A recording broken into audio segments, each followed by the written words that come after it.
آج ویو 360 میں بلوچستان میں سیکیورٹی فورسز پر حملوں میں اضافہ، حملہ آوروں کے بیرون ملک مددگاروں سے رابطے کے بارے میں ISPR کا دعویٰ۔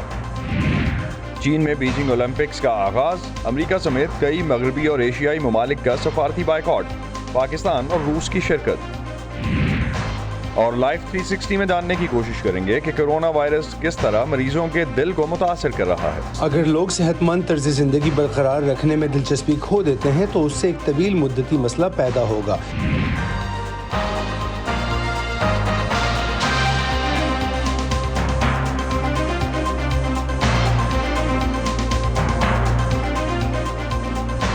وائس آف امریکہ کے واشنگٹن اسٹوڈیوز میں آپ سب کو خوش آمدید۔ آپ دیکھ رہے ہیں پروگرام ویو 360 اور میں ہوں اسد اللہ خالد۔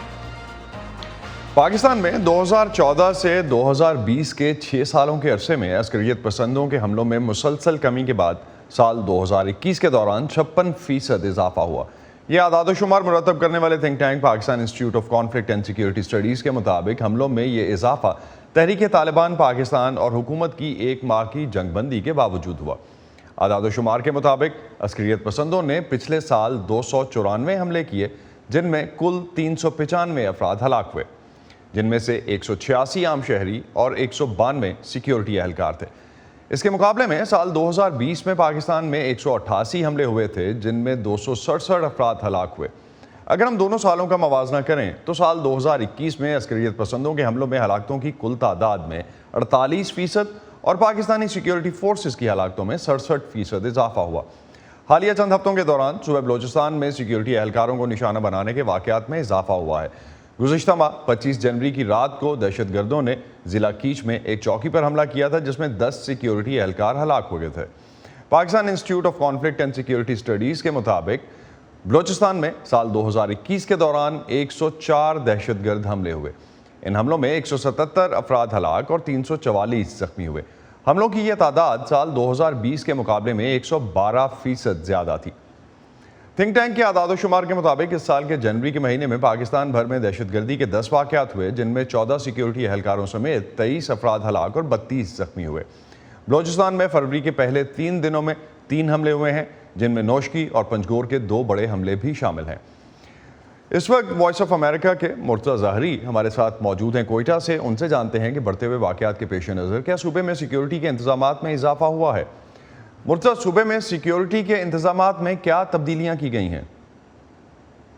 جی بالکل، گزشتہ 2 روز قبل جب یہ واقعہ ہوا نوشکی اور پنجگور میں، اس کے بعد جو ہے یہاں پر صوبائی وزیر داخلہ اور دیگر جو اعلیٰ حکام ہیں ان کا یہ کہنا ہے کہ سیکیورٹی مزید سخت کر دی گئی ہے اور تمام اضلاع کے جو ضلعی انتظامیہ ہے ان کو باقاعدہ طور پر یہ نوٹیفائی کیا گیا ہے کہ وہ اپنے اپنے علاقوں میں اپنے اپنے اضلاع میں سیکیورٹی کو سخت کرے اور ہائی الرٹ کرے۔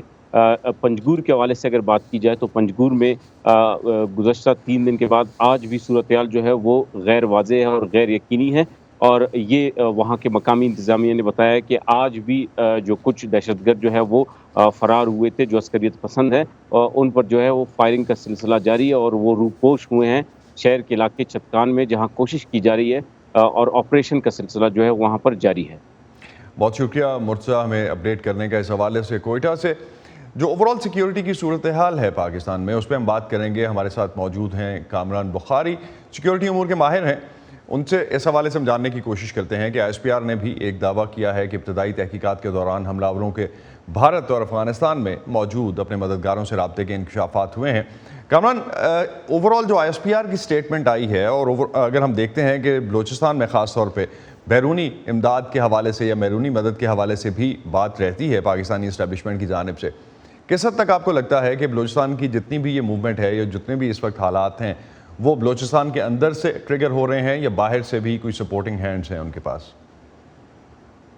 دیکھیں اسد، اس میں 2 باتیں ہیں۔ ایک تو یہ ہے کہ جو بھارت کا ریفرنس ہے وہ تو خیر مطلب اس میں کوئی حیرت کی بات نہیں ہے، بتیرے شواہد ہیں کہ بھارت کی جانب سے امداد کی جاتی ہے بلوچ سیپریٹسٹ کی، لیکن وہ کس پیمانے پہ ہے، کس حد تک ہے، اس کے اوپر ڈیبیٹ ہو سکتی ہے۔ پھر یہ ہے کہ ان کو جو کھل کر جو ہے وہ سوشل میڈیا پہ یہاں تک کہ جو ہے ان کے سرکاری جو اہلکار ہیں بھارت کے، وہ ان کی پشپنائی کر رہے ہیں تو یہ بیسکلی جو ہے وہ ایک رسپانس ہے جو پاکستان جو ہے وہ کشمیر کے جو سیپریٹسٹ ہیں ان کو جو سپورٹ کرتا ہے. لیکن بات آتی ہے افغانستان کی. ان کی وجہ یہ ہے کہ بھارت کا بارڈر نہیں لگتا بلوچستان کے ساتھ, افغانستان کا لگتا ہے. پہلے کہتے تھے ہم کہ جی وہاں کی جو انٹیلیجنس ایجنسی ہے NDS, اور چاہے وہ کرزئی انتظامیہ کا دور تھا یا غنی انتظامیہ کا, تو اس میں جو ہے وہ بلوچ سیپریٹسٹ کو وہ سپورٹ کر رہے تھے اور TTP کو بھی کر رہے تھے. TTP کی بات میں اس لیے نہیں زیادہ فوکس نہیں کرنا چاہوں گا کیونکہ وہ ایک پرانی انسرجنسی ہے ان دا سینس کہ جو ہے اس کے اوپر ایک عوامی رائے پائی جاتی ہے اور کوئی بھی اس کو سپورٹ نہیں کرتا. لیکن بلوچیوں کا معاملہ ذرا پیچیدہ ہے کیونکہ وہاں پہ جہاں پہ دہشت گردی کے خلاف ہمیں کھڑا ہونا ہے وہاں ہمیں یہ بھی دیکھنا ہے کہ ان کے جو حقوق ہیں ان کی پامالی ہوئی ہے. اور اب سوال یہ اٹھتا ہے کہ طالبان کے دور حکومت میں جب طالبان برسر اقتدار آ گئے ہیں تو وہ اب بھی جو ہے کیا مطلب بلوچ سیپریٹسٹ کو وہ سپورٹ کر رہے ہیں. یہ جو نئی حکومت ہے, نئی رجیم جو بن رہی ہے, یہ تو جو ہے کہا جاتا ہے کہ یہ پرو پاکستان ہے. تو پھر جو ہے مطلب کیا کہتے ہیں نا انگریزی میں what gives. رائٹ. تو طالبان, جس طرح آپ نے بھی کیمرون مینشن کیا کہ طالبان نے افغانستان کا جب سے کنٹرول سنبھالا ہے, لیکن اگر ہم اوور آل سینیریو دیکھتے ہیں تو اس کے بعد تو حملے پاکستان میں بڑے ہیں. موحد یوسف کا دورہ بھی جو حالیہ کابل کا دورہ تھا وہ بھی اسی سلسلے میں تھا. پاکستان کی خواہش تو ہوگی کہ طالبان عناصر جو ہیں, طالبان افغانستان میں موجود ان عناصر کے خلاف کارروائی کریں جو پاکستان کو جتنے بھی اس طرح کے گروپس ہیں ان کو سپورٹ کر رہے ہیں یا کسی بھی انسرجنسی کو یا ادروائز ڈائریکٹ اٹیکس کو سپورٹ کر رہے ہیں. تو اس حوالے سے کسی پیش رفت کی توقع ہے آپ کو؟ دیکھیں جہاں تک تو یہ بلوچ سیپریٹسٹ کا تعلق ہے تو اس کے اوپر تو شاید طالبان جو ہیں وہ مطلب پاکستان کی پریشر کو یا پاکستان کی جانب سے جو ریکویسٹ آتی ہے کہ بھائی آپ ان پہ کریک ڈاؤن کریں, ان کو اسپیس نہ پرووائڈ کریں, تو وہ اس پہ عمل درآمد کی امید کی جا سکتی ہے. لیکن TTP کے معاملے میں یہ ہم امید نہیں رکھنا چاہیے ہمیں کہ افغان طالبان تعاون کریں گے, بلکہ الٹا کرتا. تو جہاں تک یہ بلوچ سیپریٹزم کا تعلق ہے, دیکھیں ایک بات جو نوٹ وردی ہے کہ اس سے پہلے کئی سالوں تک یہ ون آف اٹیک ادھر ادھر ہوتا تھا, بم کا دھماکہ ہوتا تھا, کچھ سیکورٹی اہلکاروں کے اوپر حملے ہوتے تھے, کچھ تنصیبات کے اوپر یعنی انفراسٹرکچر تنصیبات کے اوپر. حال ہی میں کچھ جو ہے چائنیز ریلیٹڈ جو اپنا سائٹس ہیں ان پہ حملہ ہوا ہے. لیکن یہ جو پچھلے 2-3 ہفتوں میں ہم نے واقعات دیکھے ہیں اپنا کیچ کے حملے سے لے کے پنجگوری اور روشنی کا, اس میں جو ہے جو ٹریڈ کرافٹ ہے وہ بہت ڈفرینٹ ہے. اس میں ملٹی لیول ٹیمز آ رہی ہیں, ملٹیپل لوکیشنز پہ اٹیک ہو رہے ہیں. یہ اچانک ایک ٹریڈ کرافٹ کا جو ہے وہ انکریز ہو جانا, اسکل سیٹ کا انکریز ہو جانا ٹیررسٹ ٹریڈ کرافٹ کا, یہ جو ہے تشویش کا باعث ہے. اس کے اوپر جو ہے ہمیں اپنا کنسرن ہونا چاہیے. کامران, ایک ابھی حالیہ رپورٹ ایک آئی ایک اسرائیلی تھنک ٹینک کی, جس میں کہا گیا کہ افغانستان میں, اور جو اعداد و شمار تھے وہ اسی بیسس پہ اکٹھے کیے گئے تھے کہ داعش نے خود ان کو کلیم کیا تھا, افغانستان میں سب سے زیادہ ہلاکتیں جو ہوئیں وہ داعش اس کا رسپانسبل تھا. تو تحریک طالبان پاکستان جو ہے اس کی طرف سے بھی خود کو پھر سے خود کو منظم کرنا اور سیکیورٹی اہلکاروں پر حملے کرنا, IS خراسان کی سرگرمیوں اور مقاصد کے لیے کیا معنی رکھتا ہے یہ؟ جی دیکھیں اس میں ISIS جو ہے کل ہی ان کے جو سینٹرل لیڈر ہیں 2 دن پہلے 2 رات پہلے جو ہے وہ US اسپیشل فورسز کی ٹیم نے ان کو ہلاک کر دیا. تو جو ہے ظاہر ہے ISIS مجموعی طور پہ تو کمزور ہے, لیکن جہاں تک افغانستان کا تعلق ہے میں سمجھتا ہوں وہاں پہ ISIS کے پاس ایک بہت جو ہے جسے کہتے ہیں اہم اپرچونٹی ہے اپنے آپ کو بڑھانے کی. اور طالبان جو ہیں وہ ماحول فراہم کر رہے ہیں چاہتے ہوئے یا نہ چاہتے ہوئے ISIS کو کہ جہاں ISIS ریکروٹ کر سکے. کامران بخاری, آپ جس طرح ہمیں بتا رہے تھے کہ ڈیفینیٹلی ہمیں جو افغانستان میں سچویشن نظر آ رہی ہے اس میں IS خراسان کے پاس کنٹرول ہو سکتا ہے یا اس کے پاس سپیس ہے اتنی آگے بڑھنے کی. بہت شکریہ آپ کا ہم سے بات کرنے کا. اوور آل جو سچویشن ہم دیکھ رہے ہیں جو بن رہی ہے افغانستان میں اور خاص طور پہ سیکیورٹی کے حالات سے, جس طرح کامران نے بھی ابھی مینشن کیا کہ جو IS کا لیڈر جس امریکہ کی طرف سے مارا گیا ہے سیریا میں, اس کے بعد بھی کچھ سینیریو آگے چینج ہوتے ہوئے نظر آئیں گے. शुक्रिया। शुक्रिया। शुक्रिया कोरोना से मुतासरा मरीजों का, इलाज करने वाले डॉक्टरों का, अपनी सेहत खतरे में डालकर काम जारी रखने वाले नर्सिंग और पैरामेडिकल स्टाफ का शुक्रिया। पुलिस और सिक्योरिटी इदारों के अहलकारों का, फलाही इदारों और रजाकारों का, दर्स व तदरीस का सिलसिला जारी रखने वाले असातिज़ा का, शुक्रिया। हुकूमती अहलकारों का, सहाफियों का, और आप सबका, क्योंकि हम सब मिलकर इस वबा को हराएंगे।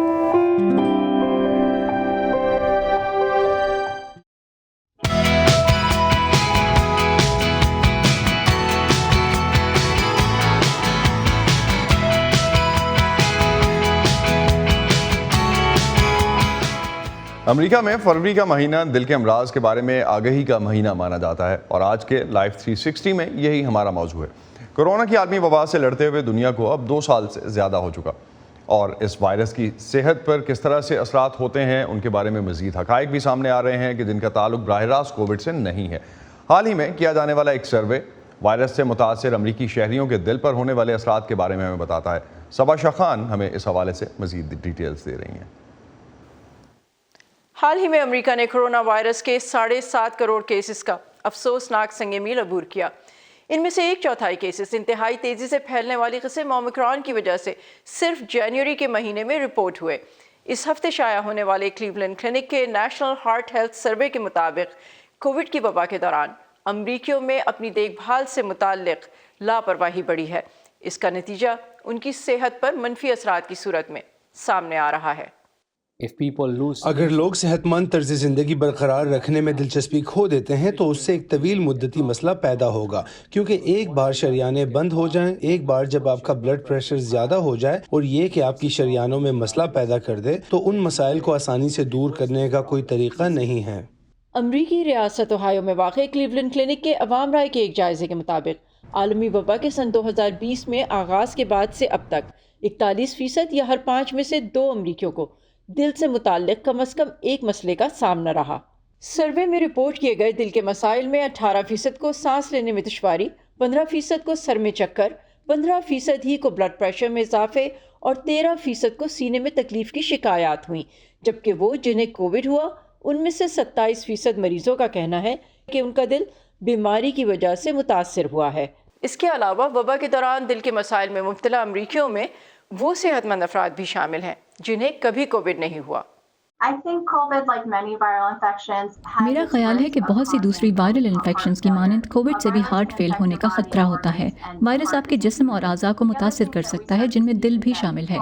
दूसरी चीज़ जो हम देख रहे हैं वो ये है कि चाहे वो अंजाइना हो या दिल की शरियानों में कोलेस्ट्रॉल जमा होने की अलामात, लोग इलाज करवाने में ताख़ीर कर रहे हैं क्योंकि उन्हें फ़िक्र है कि हस्पताल दाखिल होने की सूरत में उन्हें कोविड ना हो जाए। वबा ने लोगों की सेहतमंद आदत जो दिल के लिए अच्छी हैं उन पर भी असर डाला। ऐसे लोग जो चलने फिरने के बजाय अब ज़्यादातर बैठकर वक्त गुजारते हैं, उनकी तादाद 77% है, जबकि 22% का कहना है कि वबा की वजह से घर में बढ़ती हुई जिम्मेदारियों का मतलब है कि उनके पास बाकायदगी से वर्जिश करने के लिए वक्त कम हुआ है। सर्वे के मुताबिक लोगों के वज़न में इजाफा दिल के मसाइल के साथ ज़ियाबीतस में इजाफे का भी सबब बना। इस मुश्किल वक्त में हम चाहते हैं कि लोग सोचें कि वो कौन से आसान इक़दामात हैं जिन्हें हम अपना सकते हैं। हर वक्त बैठे रहने की बजाय उठकर कुछ करने का फ़ायदा है, चाहे वो 10 या 15 मिनट ही क्यों ना हो। मैं अक्सर अपने मरीज़ों को 7 मिनट की वर्जिश करने वाली ऐप्स आजमाने का मशवरा देती हूँ ताकि आप अपने दिल के लिए कुछ अच्छा कर सकें और अपने जिस्म को दोबारा हरकत देना शुरू करें, तो आप वो तब्दीलियाँ ला सकेंगे। डॉक्टर डियर्डा मटीना इस खतरे को कम करने के लिए मोतदिल खुराक, वर्जिश और भरपूर नींद की हिदायत करती हैं। और डॉक्टर समीर कपाडिया कहते हैं, अगर आप अपने दिल का ख्याल रखना चाहते हैं तो वज़न में इजाफे को ख़तरे की अलामत समझें और अपनी खुराक और वर्जिश की आदत पर नज़रसानी करें। Saba Shah Khan, voice of America, Washington. Pakistan समेत दुनिया भर से अहम खबरों और दिलचस्प मालूमात के लिए आप आ सकते हैं urdu.voa.com पर। हमारा तमाम तर कंटेंट आपको मिलेगा हमारे सोशल मीडिया प्लेटफॉर्म्स पर भी, facebook.com/VOA Urdu, ट्विटर और इंस्टाग्राम पर हमारा हैंडल है @urduvoa।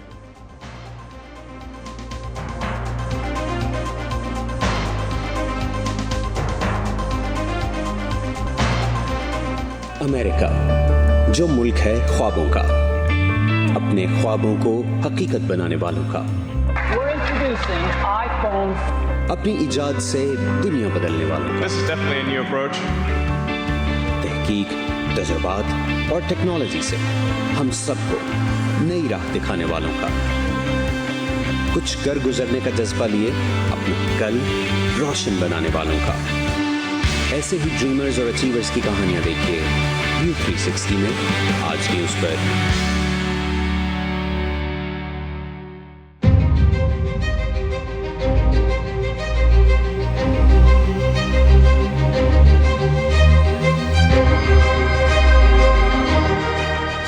पाकिस्तानी वज़ीर-ए-आज़म इमरान खान चीनी क़यादत की खुसूसी दावत पर सरमाई ओलंपिक्स की तक़रीबात में शिरकत के लिए कल 4 रोज़ा दौरे पर चीन पहुँचे हैं। अमरीका समेत कई यूरोपीय और एशियाई ममालिक ने चीन पर इंसानी हुकूक की पामाली के इल्ज़ाम आयद करते हुए इन सरमाई ओलंपिक्स का सफारती बायकॉट किया है।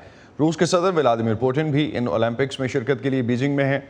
बीजिंग ने 2008 के समर ओलंपिक्स की मेज़बानी की थी और अब बीजिंग ऐसा वाहिद शहर बन गया है जिसे मौसम गर्मा और सरमा दोनों ओलंपिक्स की मेज़बानी करने का एजाज़ हासिल है। वबा की वजह से बैरूनी ममालिक से ताल्लुक़ रखने वाले खेलों के शायकीन को इन इवेंट्स में शिरकत की इजाज़त नहीं। 2022 के विंटर ओलंपिक्स में 91 ममालिक के तकरीबन 3000 एथलीट्स शिरकत कर रहे हैं। इस साल बीजिंग में होने वाले विंटर ओलंपिक्स में 14 ममालिक की टीमें कर्लिंग के मुकाबलों में भी हिस्सा लेंगी। कर्लिंग बर्फ पर खेला जाने वाला ऐसा खेल है जिसमें एक भारी पत्थर को बर्फ पर धकेल कर उसके टारगेट सर्कल में लाना होता है। वॉइस ऑफ अमेरिका के अब्दुल अजीज खान ने इस खेल के बारे में एक दिलचस्प रिपोर्ट तैयार की है। यहाँ बहुत से ऐसे लोग हैं जिन्होंने कम उम्री में कर्लिंग शुरू की और फिर नेशनल चैंपियनशिप्स और यूरोप में होने वाली वर्ल्ड चैंपियनशिप्स में पहुंचे। हमारे पास ऐसे शौकीन कर्लर्स भी हैं जो ओलंपिक्स प्ले आउट्स में भी खेल चुके हैं। कर्लिंग में इस्तेमाल होने वाला पत्थर 42 पाउंड यानी 19 किलो वजनी होता है। इसे जिस बर्फानी फर्श पर धकेला जाता है उसकी सतह खुरदुरी है। पत्थर को बर्फ पर अपने सफर पर रवाना करने को डिलीवरी कहा जाता है। क्रेग मार्कवॉट को कर्लिंग करते हुए तकरीबन 9 साल हो चुके हैं। अगर मुझ जैसा अनाड़ी ये करे तो उसका ये हशर भी हो सकता है।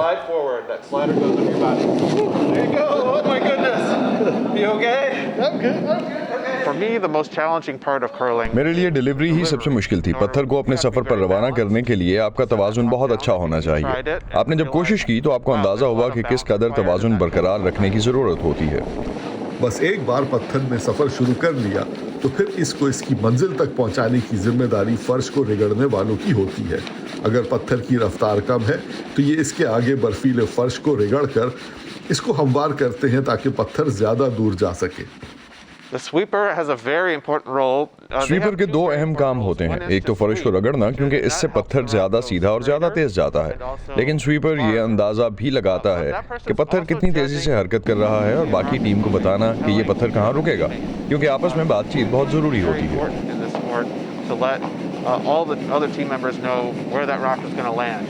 खिलाड़ियों की पूरी कोशिश होती है कि पत्थर को उसके टारगेट एरिया यानी लाल दायरे के अंदर या उससे करीब से करीब तर जगह पर रोका जाए।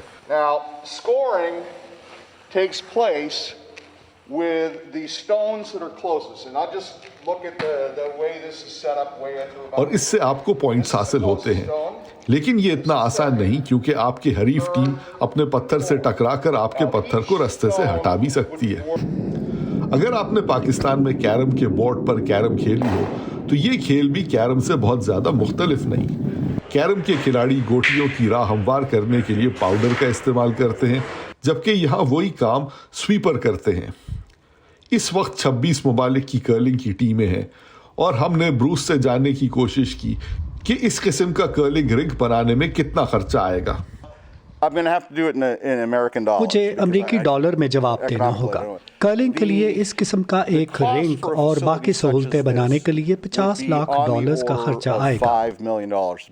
इसके बाद मैंने इनसे ये भी जानने की कोशिश की कि अगर पाकिस्तान विंटर ओलंपिक्स के लिए नेशनल टीम बनाना चाहे तो कितना वक्त लगेगा।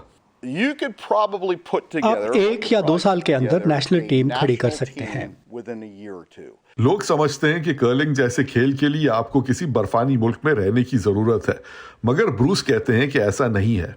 इसराइल की टीम है, ब्राजील की टीम है और इंडिया की भी नेशनल टीम है। सारी दुनिया में कर्लिंग की टीमें हैं।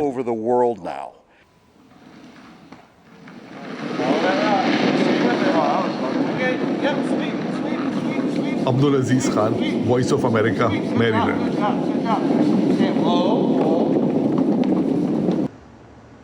मौसमियाती तब्दीलियों की वजह से हालिया कुछ वर्षों में दुनिया के कुछ ऐसे इलाकों में जहां पहले सर्द मौसम में शदीद बर्फबारी होती थी अब कदरे कम हो गई है, या ऐसे गर्म इलाकों में भी बर्फबारी होने लगी है जहां पहले ऐसा नहीं होता था। ऐसे वक्त में जब बीजिंग ओलंपिक्स की मेज़बानी कर रहा है, साइंसदान खबरदार कर रहे हैं कि मौसमियाती तब्दीलियों की वजह से बर्फ में खेले जाने वाले इन स्पोर्ट्स का मुस्तकबिल खतरे में है। ज़ांगज़ेको बीजिंग से 200 किलोमीटर की मुसाफत पर वाक़ है और free style skiing, snowboarding, cross country skiing और स्की जंपिंग के मुकाबले यहाँ होंगे। मसला ये है कि यहाँ शाज़ो नादिर ही बर्फ़ पड़ती है, लिहाजा कई हफ्तों से बर्फ़ की मशीनें मसनूई बर्फ़ बना रही हैं और साइट मैनेजर जैक फोनिए को एक मुश्किल काम अंजाम देना है। ये इलाका मरतूब नहीं है, बहुत खुश्क है और हवा के झक्कड़ चल रहे हैं। बीजिंग के सरमाई ओलंपिक्स में पहली बार तकरीबन 100% मसनूई बर्फ़ इस्तेमाल की जाएगी, लेकिन एक नई रिपोर्ट में इंतबाह किया गया है कि इससे खिलाड़ियों की सलामती को खतरा हो सकता है। बायथलॉन या क्रॉस कंट्री स्कीइंग जैसे खेलों में या किसी भी फ्री स्टाइल मुकाबले में जहां एक खिलाड़ी हवा में बुलंद होकर कलाबाजी खाकर नीचे गिरता है, तो वहां आप चाहते हैं कि सतह थोड़ी बहुत नरम हो। मसला ये है कि कुदरती बर्फ के मुकाबले में जो तकरीबन 30% जमी हुई होती है, यानी आइस की शक्ल इख्तियार कर लेती है। मसनूई बर्फ में ये औसत तकरीबन 70% है और इस तरह इसकी सतह बहुत ज्यादा सख्त होती है। अमरीकी स्नोबोर्डर टेलर गोल्ड बीजिंग के लिए तैयारी कर रहे हैं। अपने पहले ओलंपिक्स के दौरान 2014 में रूस के तफरीही मुकाम सोची में वो मुकाबलों के लिए ढलवान में बर्फ के पिघलाने को याद करते हैं। वो उस पर कुछ केमिकल छिड़क कर उसको सही शक्ल में रखने की कोशिश कर रहे थे, लेकिन अगर आप दोबारा इस इवेंट को देखें तो वाज़ेह तौर पर नजर आता है कि वो वाकई गर्म था और स्नो बोर्डिंग के लिए आइडियल हालात नहीं थे। नाक़िदीन का कहना है कि सोची और बीजिंग दोनों की आबो हवा सरमाई ओलंपिक्स की मेज़बानी के लिए मौजू नहीं है, लेकिन अब तो मौसमियाती तब्दीलियों की वजह से ऐसे बुलंद पहाड़ी मुकामात पर वाक़े वो स्की रिजॉर्ट्स भी खतरे में हैं जो रिवायती तौर पर ऐसे खेलों की मेज़बानी करते थे। मिसाल के तौर पर अमेरिका के शुमाल मशरक़ और मशरक़ी कनाडा में भी हम खासी मिक़दार में बर्फ से महरूम हो रहे हैं। इसी तरह रॉकीज और यूरोप में एल्प्स जैसे पहाड़ों पर भी हमारे पास पहले जितनी बर्फ नहीं है। तो आगे चल के ये एक चैलेंज होगा कि हम इन मुकाबलों का इनेकाद कहाँ कर सकते हैं। और सरमाई ओलंपिक्स की बात करें तो वहाँ एक हद तक अभी से ये चैलेंज है। मसनूई बर्फ के इस्तेमाल से माहौल को भी नुकसान पहुँचता है। पहले की जाने वाली तहकीक से पता चलता है कि इससे मकामी जंगली हयात को नुकसान पहुंच सकता है, लेकिन हम ये भी तवक्का करते हैं कि जब आप इतनी बर्फ तैयार कर रहे होंगे तो तवानाई का इस्तेमाल भी गैर मामूली होगा। इसी तरह पानी की बहुत ज्यादा मिकदार भी दरकार है। इन ओलंपिक खेलों में हमें 4 करोड़ 90 लाख गैलन पानी के इस्तेमाल की तवक्का है। चीन में मुंतज़मीन जोर दे रहे हैं कि इन खेलों में कार्बन का इखराज नहीं होगा। तवक्को है कि तमाम मुकामात पर काबिल तजदीद तवानाई इस्तेमाल की जाएगी। आइस रिंक्स ओजोन को नुकसान पहुंचाने वाले हाइड्रोफ्लोरोकार्बन के बजाय ठंडक के लिए कुदरती CO2 टेक्नोलॉजी इस्तेमाल करेंगे और कुछ खिलाड़ी मसनूई बर्फ को तरजीह भी देते हैं। इंसानों की तैयार करदा ये बर्फ दरअसल हैरत अंगेज है। मेरा ख्याल है क्योंकि बहुत सर्द है इसलिए आपको राइडिंग के लिए जारहाना अंदाज इख्तियार करना होगा। बहरहाल सूरत हाल से मुताबिकत तो करनी ही होगी। ओलंपिक खेलों के मुंतज़मीन को भी खुद को इन हालात के मुताबिक ढालना होगा। लवबोरो यूनिवर्सिटी की रिपोर्ट में इंतबाह किया गया है कि सन 2050 तक सरमाई ओलंपिक्स की अब तक मेज़बानी करने वाले निस्फ से भी कम शहरों में बर्फ खातिर ख्वाह मिक़दार में मिल सकेगी। हेनरी रिजवेल के साथ Mona Kazim Shah, voice of America. इसी पर खत्म करते हैं आज का व्यू 360। स्टे सेफ और प्रोग्राम पर अपने फीडबैक के लिए आप आ सकते हैं facebook.com/VOA उर्दू के पेज पर। अब तक के लिए इतना ही। असदुल्लाह खालिद को इजाज़त दीजिए। खुदा हाफिज़।